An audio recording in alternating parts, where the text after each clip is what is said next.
গ্রীষ্মের এক দুপুর গ্রামের পুকুর পাড়ে দাঁড়িয়েছিলাম আমি, অমিত। কলেজে পড়ি, কিন্তু শহরের ভিড় আর ক্লান্তি থেকে পালিয়ে গ্রামে চলে এসেছিলাম ছুটিতে। মামা মাসির বাড়ি সবসময়ই আমার জন্য একরকম আশ্রয় হয়ে দাঁড়াত। চারদিকে সবুজ ধান ক্ষেত, পাখির ডাক আর শান্ত নদীর গুঞ্জন। মনে হতো যেন আমি একেবারে অন্য জগতে এসে পড়েছি। মামা ছিলেন ব্যস্ত মানুষ, সরকারি চাকরির জন্য প্রায় সময় তাকে বাইরে থাকতে হতো। তাই পুরো বাড়িটাই যেন হয়ে উঠেছিল মাসির রাজ্য। মাসির নাম মেঘলা, বয়স ৩০-এর বেশি নয়, কিন্তু তার ভেতর এক অদ্ভুত আকর্ষণ লুকিয়েছিল। কালো লম্বা চুল, দুধের মতো গায়ের রং, আর চোখে সবসময় এক ধরনের অচেনা বিষণ্ণতা।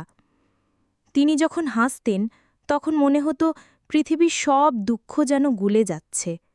আবার যখন চুপচাপ জানালার পাশে বসতেন মনে হতো তার ভেতরে একটা ঝড় লুকিয়ে আছে। আমি প্রথম দিনই টের পেলাম মামা না থাকলে তিনি খুব নিঃসঙ্গ হয়ে পড়েন।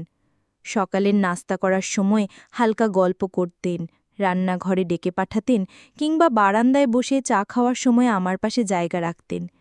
কিছুদিন পরেই বুঝলাম আমাদের মধ্যে এক অদৃশ্য বন্ধন তৈরি হতে শুরু করেছে। একদিন দুপুরে খাওয়ার পর তিনি বললেন, অমিত, চল একটু বাগানে যাই, অনেকদিন হলো ফুলগুলো দেখাশোনা করা হয়নি।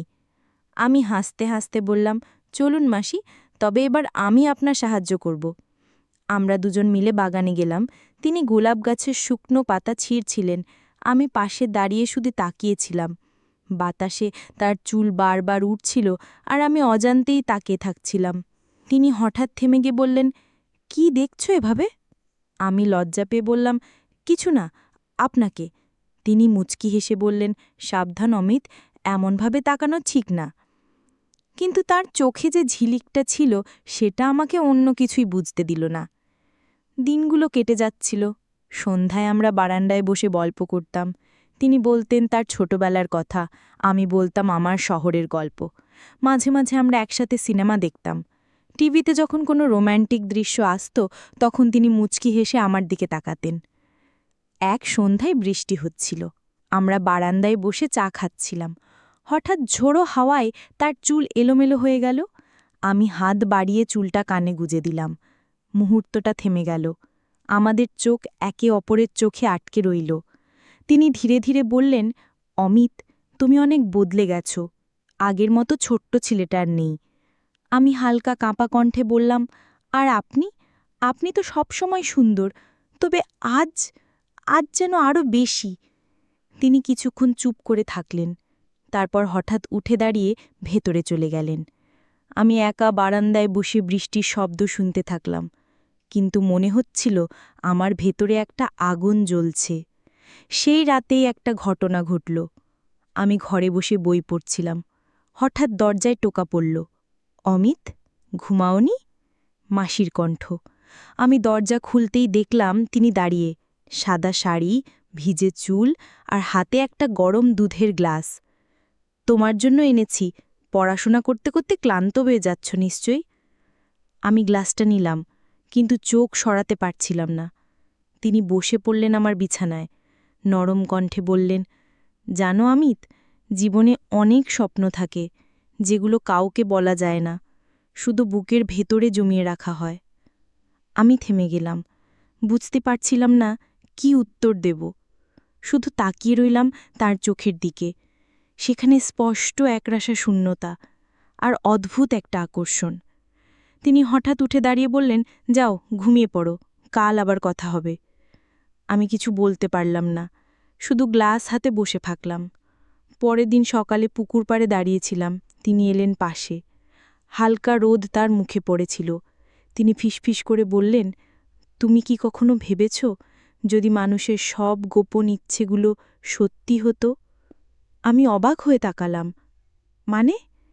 তিনি হেসে বললেন, মানে যদি প্রতিটা লুকানো চাওয়া পাওয়া একদিন প্রকাশ পেত, তাহলে কেমন হতো? আমি কিছু বলিনি, শুধু অনুভব করছিলাম তার প্রতিটা কথা যেন আমার বুকের ভেতরে দাগ কেটে যাচ্ছে। এভাবে দিন কেটে যাচ্ছিল। মামা ফিরছিলেন না। আমাদের দুজনের মধ্যে দূরত্ব কমতে কমতে প্রায় অদৃশ্য হয়ে যাচ্ছিল। কিন্তু আমি জানতাম একটা সীমারেখা আছে, সেই সীমা অতিক্রম করলে সব কিছু ভেঙে যাবে। তবুও প্রতিদিন প্রতি মুহূর্তে মনে হচ্ছিল আমরা সেই সীমারেখার কাছাকাছি চলে যাচ্ছি। সেই রাতেই আমি স্বপ্ন দেখলাম আমরা দুজন নদীর ধারে হাঁটছি। তিনি আমার হাত ধরে বলছেন, অমিত, আমি আর একা থাকতে চাই না। স্বপ্ন ভেঙে গেল। আমি ঘেমে উঠেছিলাম। জানতাম এটা শুধু স্বপ্ন নয়, আমাদের দুজনের ভেতরে লুকিয়ে থাকা অনুভূতির প্রতিফলন। সেই রাতের পর থেকে আমার আর মেঘলার মধ্যে কথাবার্তা যেন আরও অন্যরকম হয়ে গেল। আমরা দুজনেই চুপচাপ থাকতাম, কিন্তু চোখের ভাষায় সব কিছু বলা হয়ে যেত। একদিন বিকেলে বৃষ্টি থেমে যেতেই তিনি আমাকে ডাকলেন, অমিত, একটু নদীর ধারে যাবে? আজ মনটা খুব অস্থির। আমি রাজি হলাম। আমরা দুজনে ছাতা নিয়ে হাঁটতে হাঁটতে নদীর ধারে পৌঁছলাম। বাতাসে কাদামাটির গন্ধ, নদীর পানিতে হালকা ঢেউ, সব মিলে এক অদ্ভুত পরিবেশ। নদীর দিকে তাকিয়ে বললেন, জানো অমিত, আমার মনে হয় আমি সব সময়ই একা। লোকজন যতই থাকুক, ভেতরে শূন্যতা থাকে। আমি ধীরে বললাম, কিন্তু আমি তো আছি। তিনি আমার দিকে তাকালেন দীর্ঘক্ষণ। তার চোখ ভিজে উঠছিল, নাকি শুধু নদীর আভা বুঝতে পারিনি। হয়তো, তিনি বললেন, কিন্তু সমাজ কিছু সীমা টেনে দেয় অমিত। সেই সীমা যদি ভাঙি, সব কিছু ভেঙে পড়বে। আমি নিঃশব্দে তার হাতটা ধরতে গেলাম, কিন্তু শেষ মুহূর্তে থেমে গেলাম। ভেতরে এক ভয়, আবার এক অদ্ভুত টান। সেই রাতে ঘুমোতে পারিনি। জানালার পাশে বসে বাইরে তাকিয়েছিলাম। হঠাৎ লক্ষ্য করলাম পাশের ঘরের আলো জ্বলছে।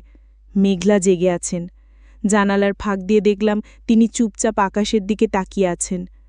আমার মনে হলো, এই মুহূর্তে যদি আমি গিয়ে বলি, আমি তোমার পাশে আছি, তোমাকে একা থাকতে দেব না, তাহলে হয়তো সব বদলে যাবে। কিন্তু সাহস পেলাম না, শুধু নিঃশ্বাস চেপে শুয়ে পড়লাম। পরের দিন সকালে মেঘলা হঠাৎ বললেন, অমিত, আজ তোমাকে একটা জায়গা দেখাবো, যেখানে আমি ছোটবেলায় প্রায়ই যেতাম। তিনি আমাকে নিয়ে গেলেন গ্রামের প্রান্তে একটা পুরনো আমবাগানে। বিশাল গাছ, চারদিকে সবুজ, পাখির ডাক, পুরো জায়গাটা যেন এক অন্য জগৎ। এখানে আমি একা বসতাম, গান গাইতাম। তিনি বললেন, কেউ জানত না। এটা ছিল আমার গোপন আশ্রয়। আমি অবাক হয়ে তাকিয়ে রইলাম। এত বছর ধরে তিনি এই নিঃসঙ্গতা বয়ে বেড়াচ্ছেন? আমি বললাম, আপনার গোপন আশ্রয় আজ থেকে আমাদের দুজনের হোক। যখনই আসবেন, আমাকে নিয়ে আসবেন। তিনি মৃদু হেসে বললেন, তুমি জানো না অমিত, এই কথাটা কত বড় সান্ত্বনা। দিনগুলো দ্রুত পাল্টেতে থাকল। আমরা প্রায়ই একসাথে হাঁটতাম, গল্প করতাম। মাঝে মাঝে তিনি আমার সামনে শিশুর মতো হাসতেন, আবার হঠাৎ চুপ হয়ে যেতেন। একদিন সন্ধ্যায় আমি দেখলাম তিনি আয়নার সামনে দাঁড়িয়ে নিজেকে দেখছেন। তার চোখে জল। আমি চুপচাপ গিয়ে বললাম, কি হয়েছে? তিনি হালকা কাঁপা কণ্ঠে বললেন, আমি তো আর আগের মতো রইলাম না। বয়স হচ্ছে, সৌন্দর্য ফুরিয়ে যাচ্ছে। তোমার চোখে কি আমি এখনো সুন্দর? আমি দৃঢ় কণ্ঠে বললাম, আপনি পৃথিবীর সবচেয়ে সুন্দর। তিনি চোখ নামিয়ে নিলেন। তার ঠোঁট কাঁপছিল, যেন ভেতরের সব অনুভূতি আটকে রেখেছেন। এক রাতে হঠাৎ ঝড় হলো। বিদ্যুৎ চলে গেল। ঘর অন্ধকারে ভিজে গেল। আমি ঘরে বসে আছি। হঠাৎ দরজায় টোকা। মেঘলা দাঁড়িয়ে, হাতে মোমবাতি। আমি ভয় পাচ্ছি অমিত, একসাথে বসবে? আমি হ্যাঁ বললাম। আমরা বিছানায় পাশাপাশি বসে থাকলাম। মোমবাতির আলোয় তার মুখ যেন আরও মোহেনময়।